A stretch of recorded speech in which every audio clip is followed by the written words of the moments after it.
1권 23. 새롭고 무거운 십자가, 산 제물로서 사제들의 권한에 종속되다.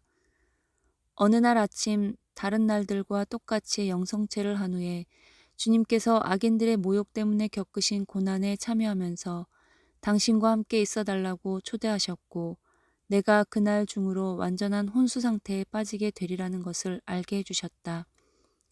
나는 마침 고해사제가 출타 중임을 알고 있었던 터라 주님께 즉시 말씀드렸다. 좋으신 예수님, 당신 고통을 나누어 주시고자 하시면 모쪼록 당신께서 친히 저를 회복시켜 주십시오. 고해사제가 시골에 가 계시니 가족이 그분을 모셔올 수 없을 것입니다. 주님께서는 매우 다정하게 말씀하셨다. 딸아, 너는 오로지 나에게만 신뢰를 두어야 한다. 전적인 신뢰와 맡김 속에서 평온히 있어라. 나에 대한 신뢰와 맡김은 영혼을 빛나게 하고 다른 모든 격정들을 바로잡아 준다. 그러면 나는 내가 나누어 준 빗살에 이끌려 그 영혼을 차지하고 그에게 나 자신의 형상을 부여한다. 나 자신의 생명으로 살아가게 하려는 것이다.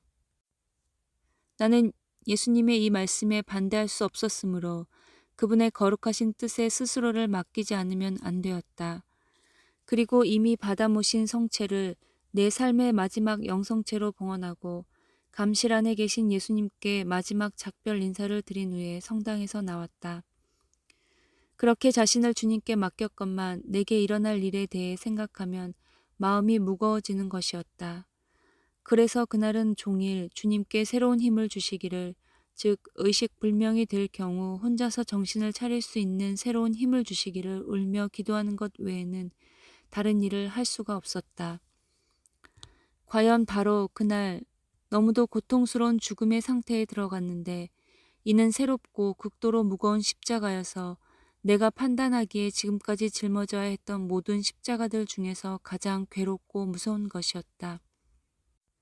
그 임종 고통의 상태 속에 다시 들어가 있는 동안 나는 하느님의 뜻을 따르기 위하여 나 자신을 온전히 내맡긴 채 선종 준비를 하고 하였다. 그 사이 가족은 내가 예의 그 상태에서 심한 고통을 겪고 있는 것을 보고 나를 소생시켜줄 어떤 다른 사제를 모셔오려고 했었다. 그러나 거의 모두 이런저런 이유로 집에 오기를 거절했으므로 나는 꼬박 열흘 동안 시체처럼 굳어버린 상태로 있었는데 그럼에도 숨은 붙어 있었다. 마침내 10하루째 되는 날 유년 시절의 나에게 첫 영성체 준비로 고해 성사를 주었던 사제의 방문이 있었다. 이 사제 역시 내 고해 사제가 얼마 전에 해주었던 것과 같은 방식으로 나를 회복시켜 주었다. 의식이 돌아온 나는 다음에 2가지 점을 깨달았다. 첫째, 나의 의식을 회복시키는 것은 사제의 성덕에 의한 것이 아니라 무엇보다도 하느님께서 당신 사제에게 주신 권한에 의한 것이라는 점이고, 둘째, 내게 대한 하느님의 계획은 나를 당신 사제들의 주관하에 두려고 하신다는 점이었다. 이는 한편 사제들이 나를 적대시하는 기나긴 싸움이 시작된 시점이었다. 사실 어떤 사제는 이른바 나의 죽음 상태라는 것은 내가 성녀라는 소리를 듣고 싶어서 꾸며낸 자작극에 불과한 것이라고 하였고, 또 다른 사제는 내가 다시는 그런 속임수를 쓰지 않도록 혼내주어야 할 것이라고 말하기도 하였다. 그런가 하면 나를 마귀 들린 자로 간주하는 사제도 있었다. 이 밖에도 여러 다른 말들이 있었지만 언제나 입을 다물고 있는 것이 상책이었다.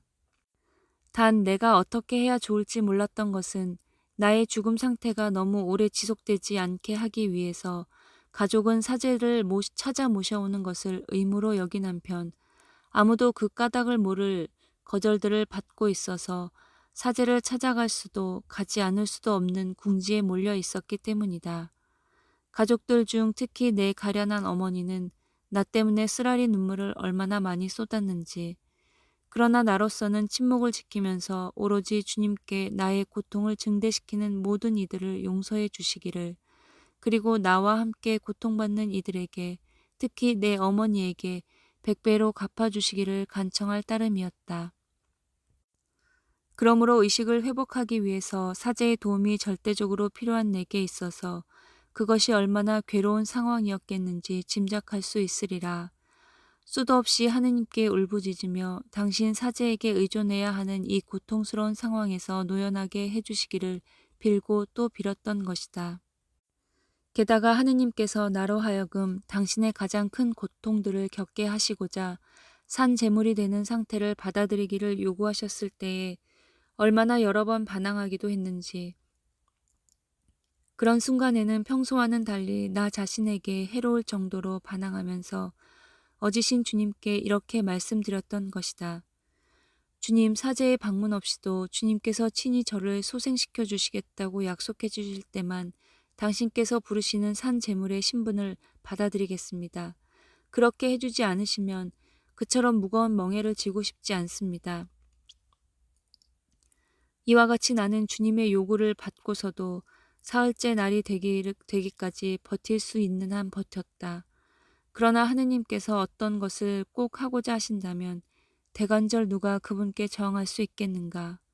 그 사흘에 걸쳐 나는 하느님께 저항하면서 당신께서 약속을 지키시지 않으셨다고 곧잘 투정을 부리기도 하고 뜨겁고 쓰디쓴 눈물을 줄줄 흘리며 이런 표현도 마다하지 않았다.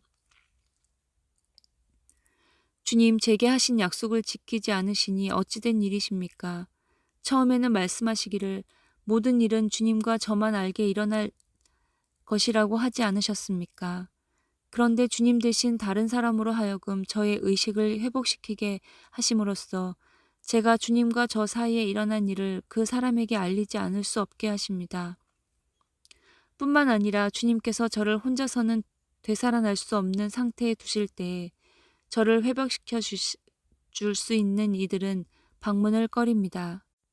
사제들이 얼마나 야릇하고 부당한 이유로 거절하는지, 전혀 믿지 않는 그들로 말미암아 제 가족이 얼마나 수모를 당했는지 주님께서는 보시지 않으셨습니까? 그런 일이 없으면 주님도 저도 만족할 수 있을 것입니다. 저는 주님께서 원하시는 만큼 자주 주님의 고통을 받아들이며 기뻐할 것이고, 동시에 주님께서 좋으실 대로 아무 때나 저를 회복시킬 수 있으시니 한층 더 기쁘실 것입니다. 이렇게 하더라도 주님께서 저를 못마땅하게 여기시지 않을 줄로 압니다. 제가 주님의 뜻을 따르면 기뻐하실 터이니 말입니다. 그러나 내가 무슨 말씀을 드리건 예수님은 잠자코 계셨다.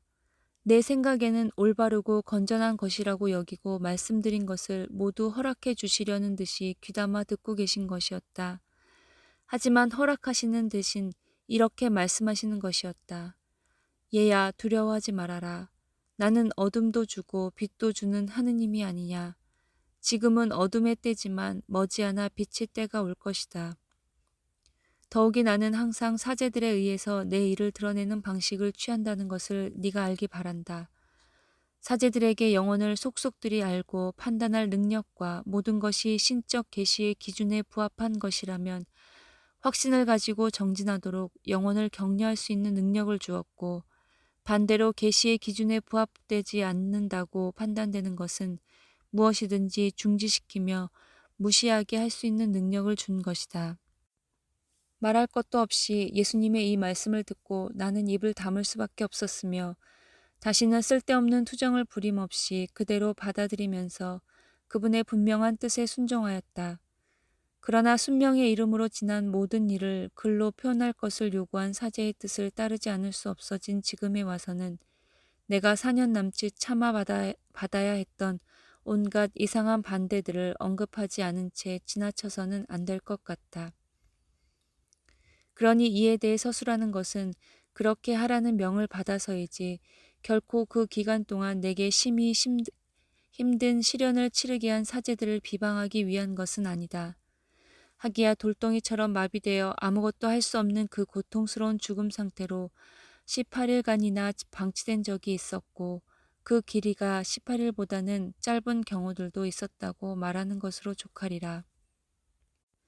숨은 붙어 있었으나 죽은 것이나 다를 바 없는 상태였으니 옴짝달싹도 할 수 없을 뿐더러 물 한 방울이나 신체적인 다른 무슨 요구도 채워줄 수 없는 것이었다.